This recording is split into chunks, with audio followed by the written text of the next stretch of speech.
Good evening and welcome to Birdman's Tech.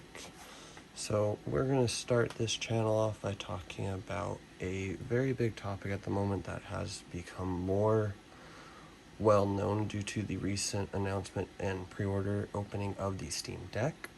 As of current, that was not necessarily a new product category. It was actually started with Aya, GPD, and One Netbook with their UMPCs for quite a while now, and the newer form factor copying the Switch. As you can see, we have the Onexplayer, the Win 3, and the Aya Neo. The Steam Deck is just the first big, kind of, we'll say, more well-known brand, and particularly in like the US. These devices are all originating in China, UK area. They can be purchased worldwide, but obviously they are not as well known outside of their countries, outside of the enthusiasts. Now, the big question has been, do you wait for the Steam Deck? Do you get one of these three? Quite honestly, the Steam Deck is on paper supposed to be the best of the bunch in regards to spec, performance, and power. However, it is not in anyone's hands. As such, we won't talk too much on that one. There's no way to sit here, test it, play around with it, and see how well it does ergonomically and performance-wise until it does actually launch. I have placed a reservation, so perhaps we will be able to cover that later on. But for now, we will cover the three that are actually out. Now, we've got three of them, the Aya Neo, the Onexplayer, and the GPD Win 3, as you can see here. They've all taken some different design choices. Now, which would you get within the three? Honestly, performance-wise, for a majority of games, you'll get very similar within them, with a few caveats and or catches. But which one should you get will really mostly come down to specific questions as far as your preferences and whether or not you're willing to put up with certain design choices. Now, some of these design questions in particular will be the one, for example, the keyboard. Onexplayer did do a physical keyboard.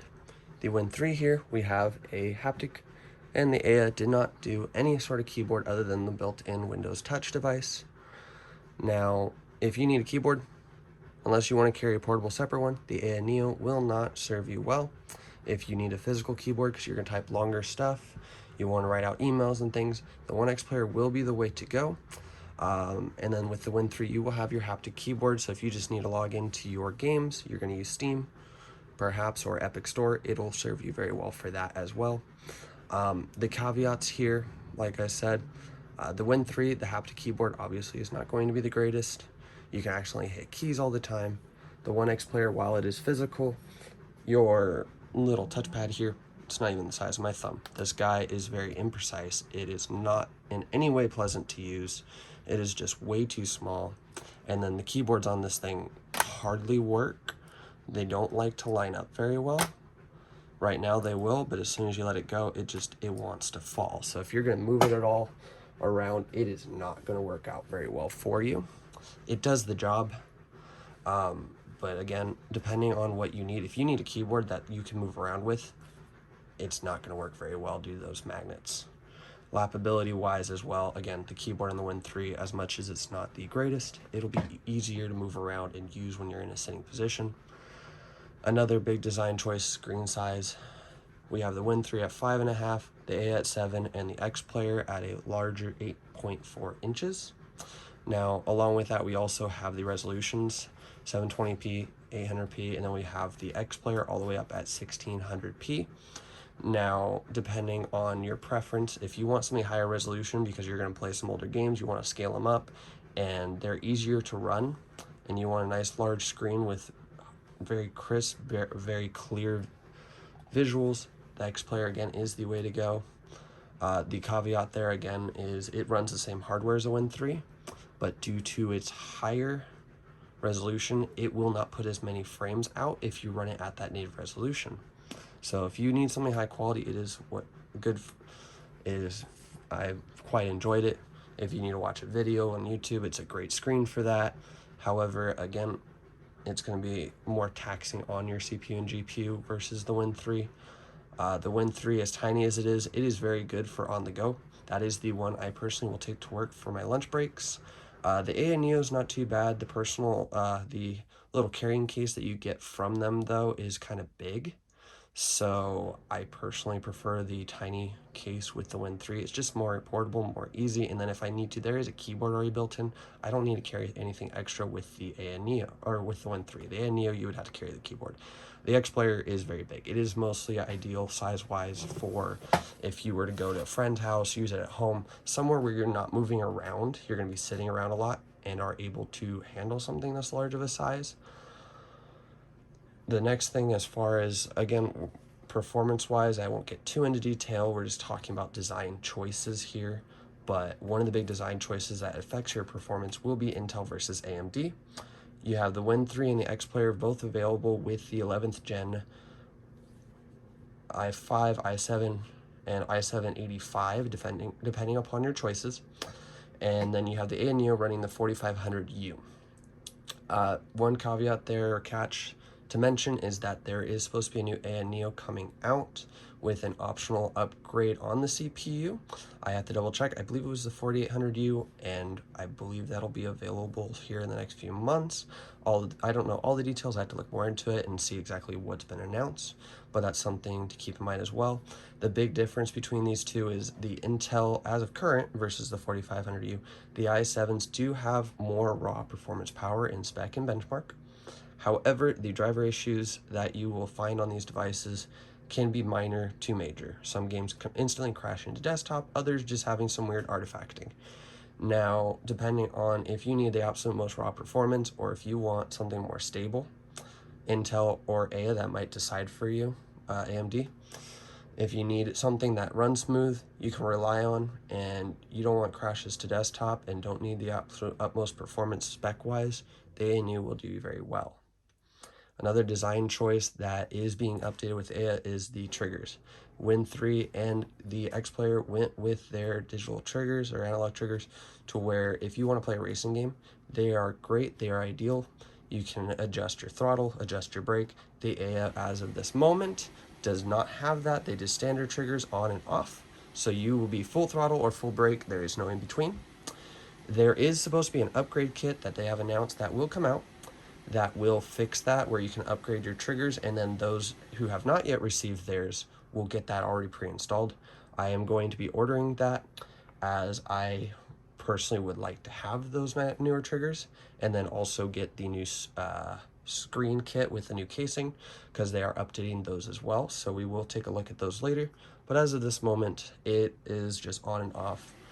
That will obviously, again, if you're looking at a first batch Aya Neo, is the only time it's going to matter. With the second batches, you will have the newer triggers, but if you're looking at the first batch, if you're going to play racing games, if you care as far as being able to only give half throttle, quarter throttle, etc., it will not be the device for you. They obviously all have very similar controls. They've got two joysticks, left, right, a D-pad, A, B, X, Y.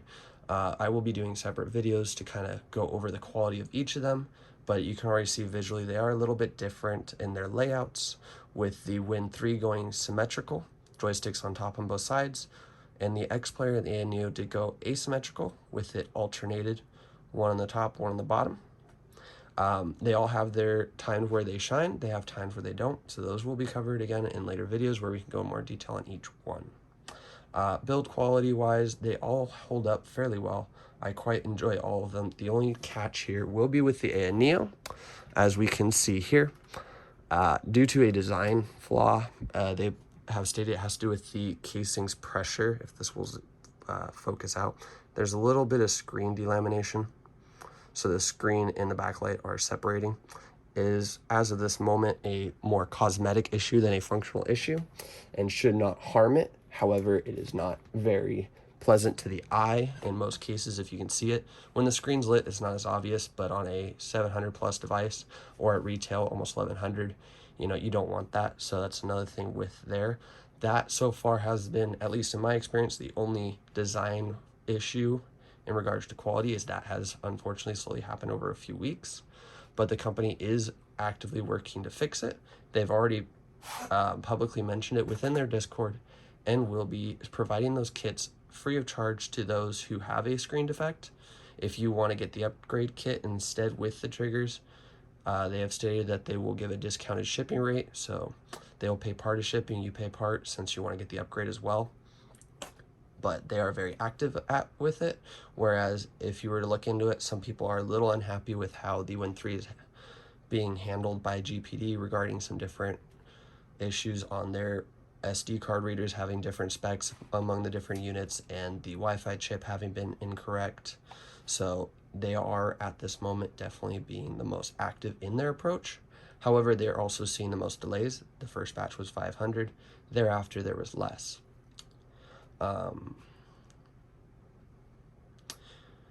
Within there, you also will have storage options.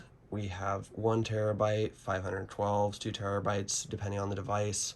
Those can be upgraded later if you are willing to put in the time and the effort into it.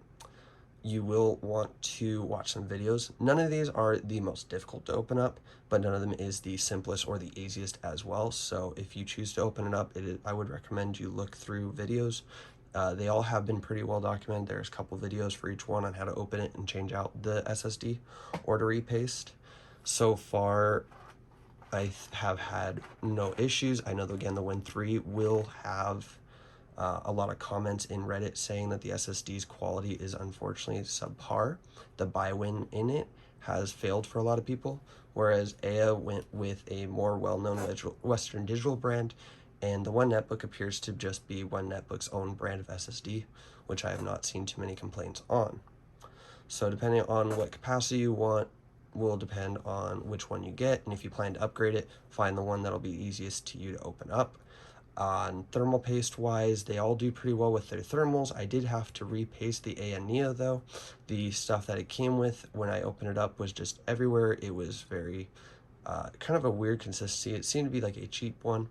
The performance of the cooling was decent. It was still adequate, but it definitely did a lot better after that. Something to consider as well if you're going to look at trying to get the coolest temperatures out of it is, again, how easily you and how much you're willing to work on it. Within the devices, there is also the decision of docking. As you can see, the Win 3, we do have a dock with a nice variety of inputs in the back that is available. It is not a cheap dock. It is near $100 off of AliExpress. It was $50 on Indiegogo. On the Aya Neo, there will be a dock. It is not yet out. It's supposed to be finishing its prototyping stage and hopefully shipping out here soon. I will be getting that as well, so I can kind of review that. The Onexplayer went ahead and they foregoed any kind of docking solution, as the bottom is their pogo pins for the keyboard. On the top is your I/O, 2 USB-Cs, and a USB-A and an SD card. So their approach was to just give you a built-in kickstand, which is nice. As you can see, you can kind of set it down, and then you would just put in a USB-C hub on the top, or a Thunderbolt dock, your choice of preference. These guys can all run external monitors with various success depending upon what you want to run again, but that is something as well to keep in mind. If you want to use it on a external monitor as a computer, then take it on the go with you. Kind of which ones will be the easiest to dock and what your setup will look like. So we will go ahead and finish it there. Leave any questions, comments in the bottom down in the comments. If there's anything specifically you want to see compared outside of these design choices, feel free to leave those there as well. This was just kind of a short video to get it started, kind of see how well this setup will work, and to get some idea of what the big questions are out there. Like I said, I know that some of these design choices were highly discussed, the symmetric versus asymmetric control layouts, the triggers, which again will be changing in screen size, and then what is their best use cases and things.